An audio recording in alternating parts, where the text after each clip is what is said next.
Okay, welcome back to the People's Cabinet. RFK Jr., vaccines, and common sense.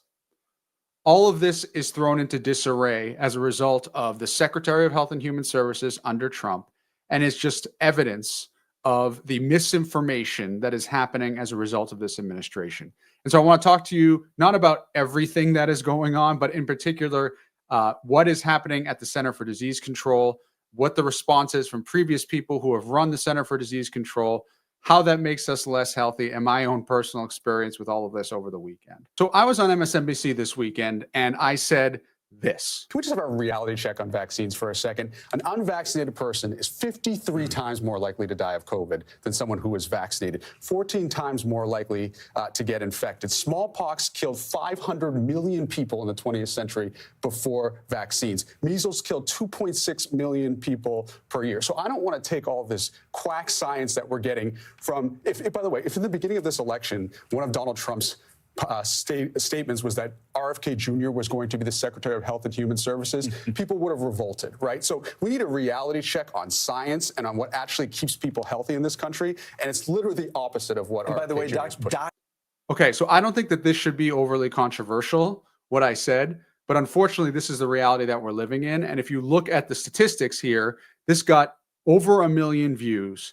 And I want to take you through a little bit of this. So the data that I got this from is the Center for Disease Control. It is a government organization with trained epidemiologists, people who track disease all across the world to keep us safe. And here is a study. And I will read not all of this, but I will read just this area, a study from 2021. During October and November, unvaccinated persons had a 13.9 and 53.2 times the risks for infection and COVID-19 associated death, respectively, compared with fully vaccinated persons who received booster doses. Okay?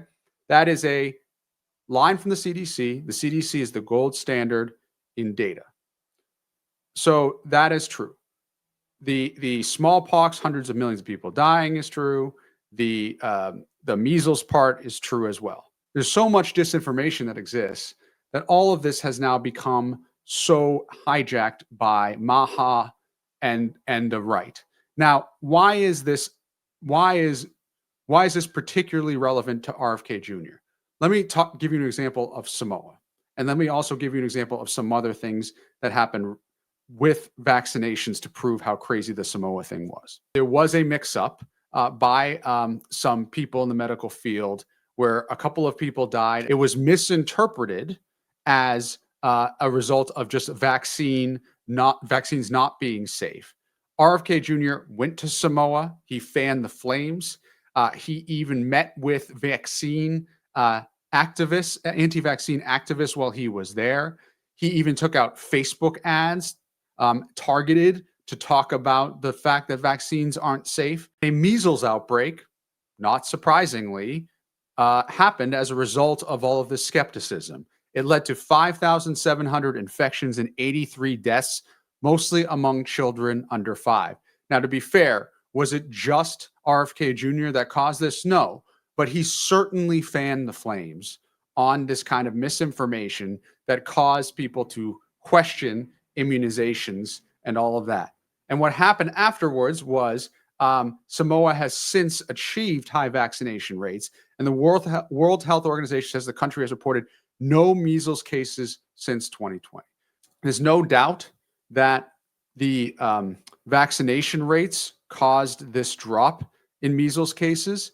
Incredibly important public health, scientifically proven work that makes this better. Okay? That is measles. Now, there are countless other examples, and I can't even believe that I have to talk about this, of vaccines being a good thing for society. The One Foundation, which is Bono's foundation, talks about this many, many times over. He says the foundation says between 1974 and 2024, vaccines have saved an estimated 154 million lives. The majority of the lives saved were for infants. Vaccination has directly contributed to reducing infant deaths globally by 40% over the last 5 decades. On the continent of Africa, that figure is over 50%. There's a very specific example in the case of smallpox of when the WHO began a smallpox eradication program in 1959. Here is a chart. It is undeniable what happened as a result of the effects of this. So it is undeniable that vaccines scientifically save lives. This should not be a controversial point. There are many examples of this in measles, in smallpox, in polio, in many examples, and most specifically in COVID. He has long been, by people who know him the best, ostracized. In fact, when he ran for president, first as a Democrat, it was the Kennedy family, the people closest to him, that all endorsed Joe Biden. Here's a picture of Joe Biden with the family, so that should tell you a lot. But on top of that, if you look at the comments from my video clip, you will see even more the problem that is happening and doesn't seem to stop. First and foremost, one person said, even the 300 million measles deaths seem suspect. I was born in 1954, grew up in Africa with no measles vaccine. We ate lots of fruit and played outside in the sunshine. We all had measles, but I don't remember hearing of a single measles death. Not to say it didn't happen. Another person responded to that. I was born in 1958 and lived with among grandparents and even great-grandparents who surely would have spoken of such devastation. Okay, so I'm not sure these anecdotal cases, I had measles, but no one died, really is the best argument. Someone else tweeted out, the more you know, with a syringe, obviously a reference to anti-vax. Another person said, everyone I know who got vaccinated got COVID. The CDC is trash. Okay, not really sure there's a lot there. There was other people who asked over and over again where the source of the data was. I provided the article that I read to you. Despite that, people still asked for the source. Apparently, they couldn't click on the link. Another person said, those statistics are completely made up. If they were true, then why has the people I know who have been vaccinated contracted COVID far more than I have? And why is it the only people I know that have died due to COVID have been vaccinated? Again, the macro of the people who have COVID and the sample size of the people around you are very different. That is just clear. And then it got into personal attacks. One person said, another queer with an opinion. I'm a straight man. I'm not sure, regardless, whether my sexuality has to do with it. On top of this, one person who just took my photo and asked if I was trans. Again, I am not trans, but if I were trans, I'm not sure what that has anything to do with questioning the people who are questioning vaccines. That seems a little bit of a stretch to me. But look, don't take my word for it. There was an article, an op-ed on September 1st called We Ran the CDC. Kennedy is endangering every American's health. It is from a number of directors of the CDC dating back to 1977. And it says, collectively, we spent more than 100 years working at the CDC, the world's preeminent public health agency. We served multiple Republican and Democratic administrations, every president from Jimmy Carter to Donald Trump. These are Republicans and Democrats. What the Health and Human Services Secretary Robert F. Kennedy has done to the CDC and to our nation's public health system over the past several months, culminating his decision to fire Dr. Susan Monarez as CDC director, is unlike anything we have ever experienced. They go on talking about how he's fired federal workers, that among the biggest measles outbreak, he's focused on unproven treatments. He canceled investments in promising medical research. He replaced experts in the federal advisory committees, on and on and on. And here's what's particularly concerning about this, to just bring this to a close right now. Messenger RNA, mRNA vaccines. These are the vaccines that helped us quickly develop a vaccine for Moderna and for Pfizer. RFK Jr. has cut $500 million in funding for that. That will hurt our ability to be prepared and to quickly develop a vaccine for whatever the next pandemic or disease is. Factcheck.org says, in justifying the government's termination of $500 million in funding for the mRNA vaccine projects, Health and Human Services Secretary RFK Jr. falsely claimed the mRNA vaccines failed to protect effectively against COVID-19 and suggested they are unsafe. The mRNA shots saved millions of lives during the COVID-19 pandemic and have shown promise against influenza. And so these were funded by the Biomedical Advanced Research and Development Authority, which is tasked with preparing the U.S. for public health emergencies such as pandemics. HHS announced that BARDA would not be funding any new vaccine programs that use the mRNA technology. We have been conditioned by this administration to start accepting and debating what shouldn't even be debated. The science is real. mRNA vaccines save lives. This misinformation is taking lives. We need to stop the nonsense.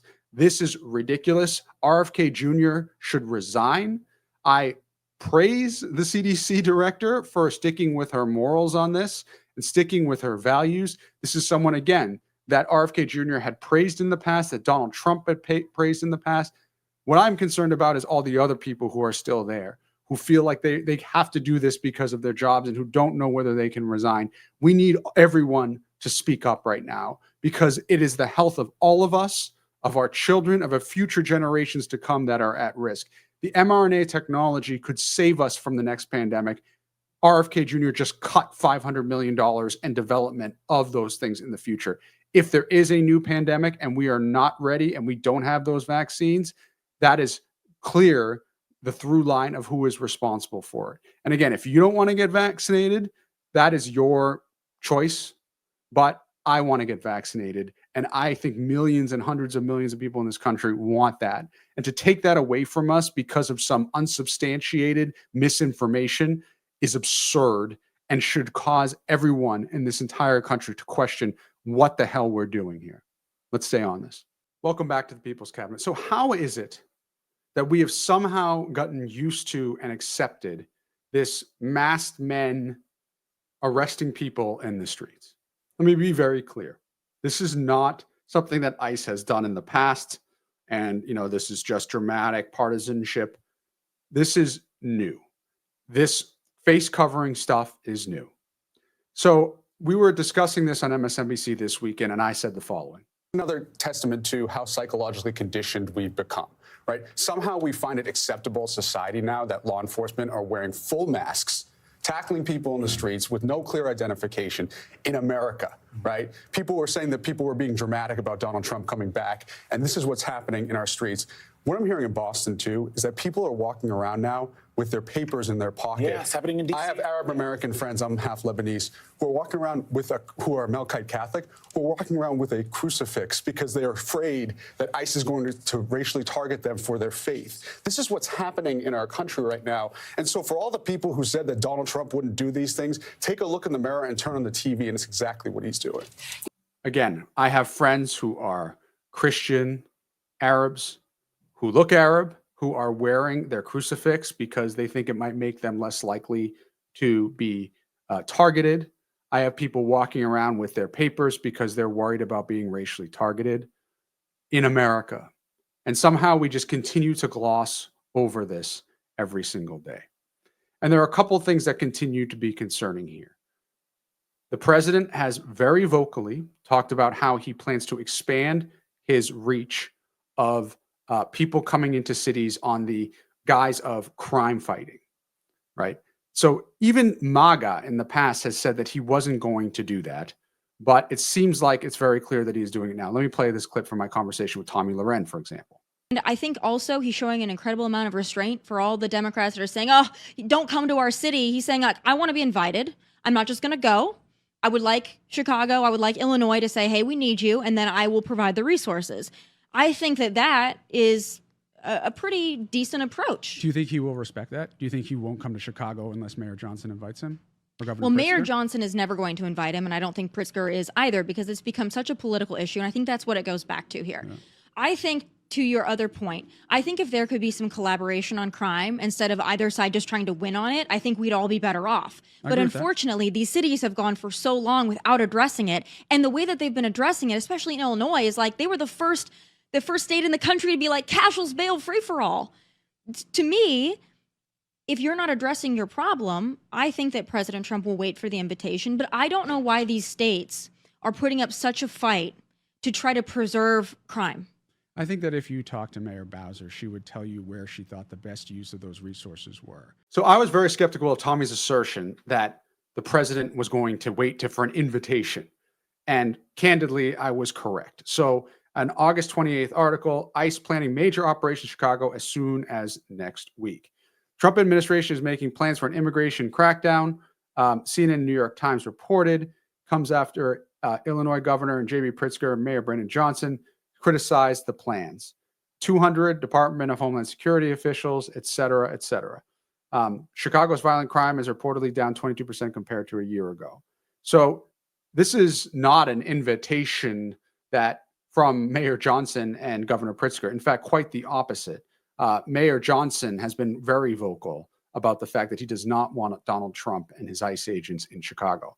It is quite the opposite. This is a politically motivated push to try to make Mayor Johnson, Governor Pritzker, and others seem ineffective, and Donald Trump's going to come down on high, and save the city. There's a larger thing here that is completely and utterly concerning. There is a call for Donald Trump as a result of the big, beautiful bill for 10,000 more ICE agents. Stephen Miller, Donald Trump's advisor, has talked about how he is setting quotas for ICE. So if you think this is bad, it's only going to get worse. And I want to say one other thing about masked men, because people's argument is, oh, they're getting doxxed. No one should dox anyone, okay? But to compare them to a protester is a completely different argument. ICE agents have the ability to take a life with the firearm that they carry. They have the ability to dramatically alter someone's life by arresting them, by putting them through the justice system, by, in the case of Kilmar Abrego Garcia, deporting him without any due process. I believe that that means they have a much higher standard to abide by, and that means showing your face while you're doing these things.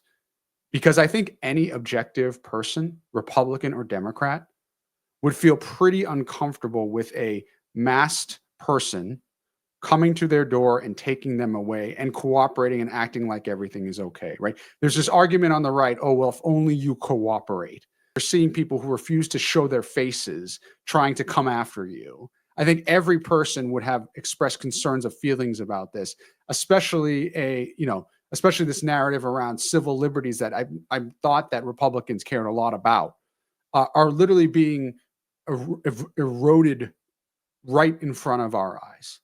So let's keep an eye on what's going to happen in Chicago. I am sure that Trump will expand this to other cities.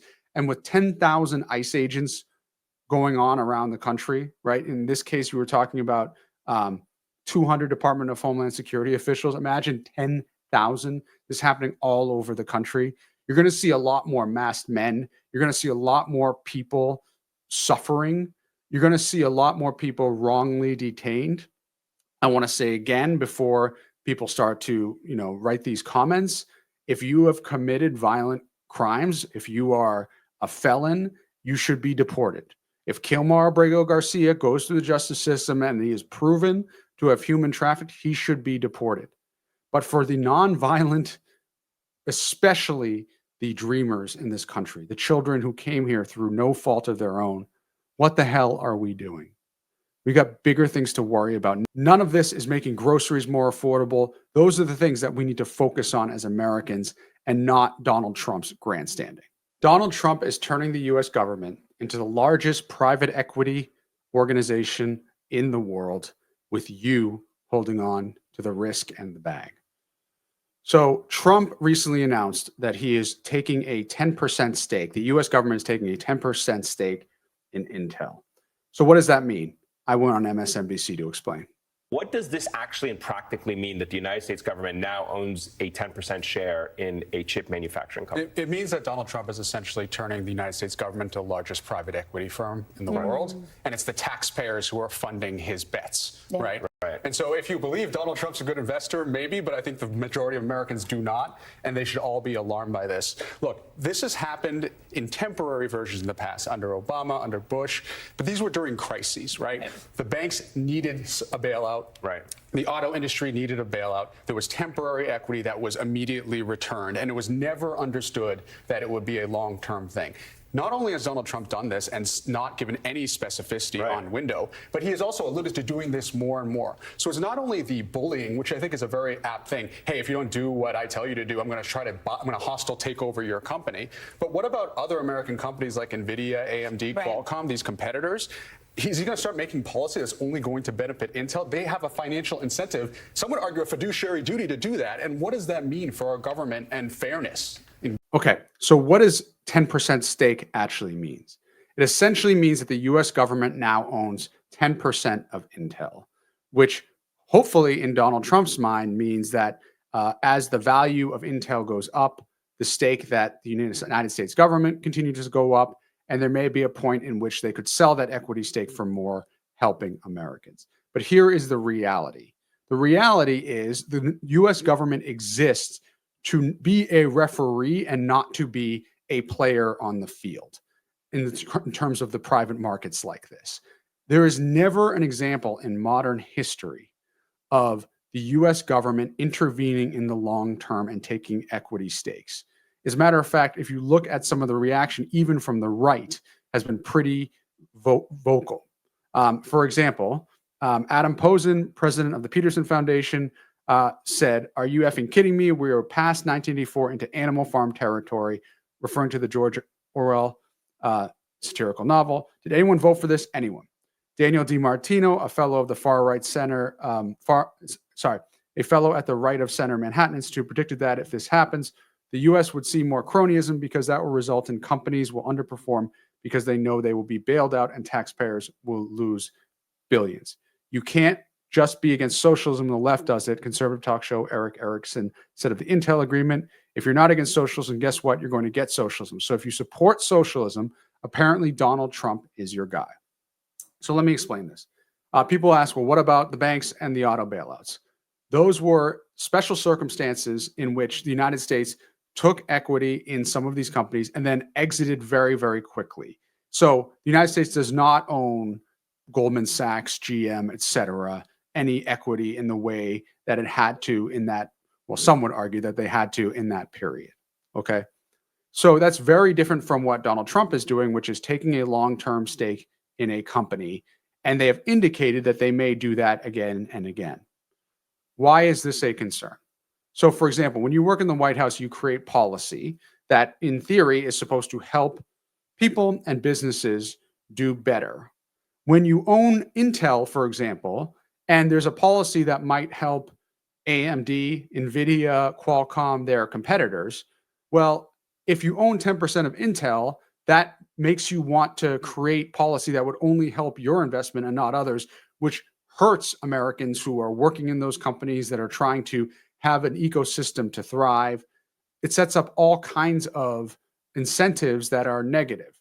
On top of all of that, when Donald Trump is investing in Intel on the inside, all of a sudden now there are all these external factors, people investing because they see the investment, people see it as a next step for Trump's leadership, and so they may buy more of his crypto. There are all kinds of reasons why this is incredibly concerning.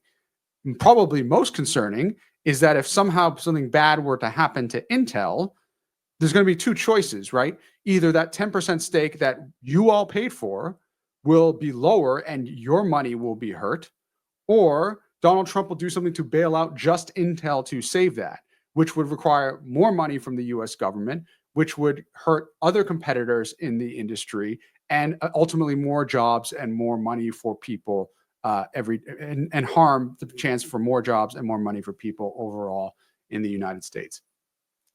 I can't imagine that the only part of this is philanthropic generosity by Donald Trump. This is yet another example of Donald Trump asserting control. He bullied the Intel CEO and called that person names before they accepted this 10% stake.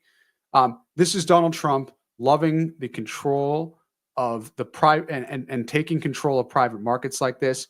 I am sure that he will threaten other companies and say, well, if you don't do X, Y, Z, I'm going to try to take control of your company too. This is just yet another step in Donald Trump totally essentially eating the way of life of the United States, of the way governments proceed, and remaking government in his own image that sets us up and sets all of us up for more risk and more harm. Welcome back to the People's Cabinet. Donald Trump is trying to take the election away from Zohran Mamdani in New York so that Andrew Cuomo can win. This just broke on the New York Times. Let me read you a little bit of the story.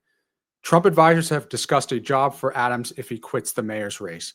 Now, I think it's important to first start with a poll that came out not too long ago that says what could happen if New York City mayor's race was a head-to-head matchup between former Governor Andrew Cuomo and Assemblyman Zohran Mamdani. According to the poll, Mamdani still has the lead. Right now, Mamdani has the lead with 42%, followed by Cuomo at 26%.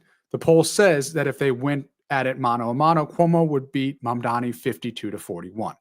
Okay, so obviously there are many people at play trying to figure out how they get the other candidates out of the race. So this is not a surprising next step. So it says the conversations have also involved Curtis Sliwa with the goal of giving Andrew Cuomo a better chance of defeating Zohran Mamdani in November. Advisors to President Trump have discussed the possibility of giving Mayor Eric Adams a position in the administration. So, all right, this is how they're trying to do this all. This is, remember, a president that Andrew Cuomo has publicly said he has a dysfunctional marriage with Donald Trump. So none of this should be surprising to anyone. So here's another quote. Overlapping conversations have been playing out with among some of the city's biggest real estate executives and known allies of Mr. Cuomo, a moderate Democrat who has known Mr. Trump for more than 40 years. And so it goes on to quote some business people. Now, to be fair, it does not say in this article that Eric Adams has been involved in these talks, nor has he agreed to accepting a position. And right now, it seems like Eric Adams is staying in. But this is what happens when the establishment sees a candidate they don't like, the wagons circle, and all of a sudden the fighting against Trump and the things against party lines all of a sudden start to fade away. There's a reason why there are a lot of wealthy people who are very scared of Zohran Mamdani. It's because they don't want higher taxes. They want to have as little taxes on them as possible. The money that Zohran Mamdani wants to use to raise taxes will be going to those who need the resources the most. It will go towards some of the things like the free transportation and other things that he is putting forward. Again, a lot of people are saying that Zohran Mamdani doesn't have a plan. He does have a plan. If you don't like the plan of raising taxes on the wealthy, that is your prerogative. But to say that he has no plan does not hold water. But again, this is what happens when an anti-establishment candidate goes up against the establishment. For all the conversations about Zohran Mamdani and titles and party and what he will do to New York, we are seeing completely on the other end now, Donald Trump working to help a moderate Democrat, if you want to even call him that anymore, because he's running as independent, in Andrew Cuomo, to help get him the victory and to push out Zohran Mamdani, a guy who overwhelmingly won in the primary. This is the irony, right? The Democratic Party had spoken on who they wanted as their party nominee. Andrew Cuomo decided to just run as an independent and abandon his party values. He is online very much hitting Zohran Mamdani in as many ways as he can because he knows that the momentum is with Mamdani. Now, Donald Trump is looking to figure out a way to stop Mamdani too. So these are forces beyond just Cuomo now. We have Donald Trump working to help Andrew Cuomo. It is very clear why all of this is happening. The establishment in New York is scared, even though, again, as I wrote, studies show that when taxes are raised on the wealthy, they do not move in the droves that the conspiracy theorists like to say. So we need to stay on this. This is not the end. There will be much more to come on trying to get everyone else but Andrew Cuomo out of the race. It is a reminder for everyone that this is a guy with more than 10 credible sexual harassment claims against him that Democrats overwhelmingly in the primary said they did not want, but that doesn't matter to Andrew Cuomo and those who want him to hang on to power because people want more money to themselves. They want Andrew Cuomo in there because they know that he will keep the establishment and status quo the way it is, whereas Mamdani will not. Let's stay on this. We hope you enjoyed this episode of the People's Cabinet. If you did, please like, subscribe, ring that bell, and tell us who else you would like to see sworn in. And let us know in the comments what other topics you'd like us to cover. Let's go.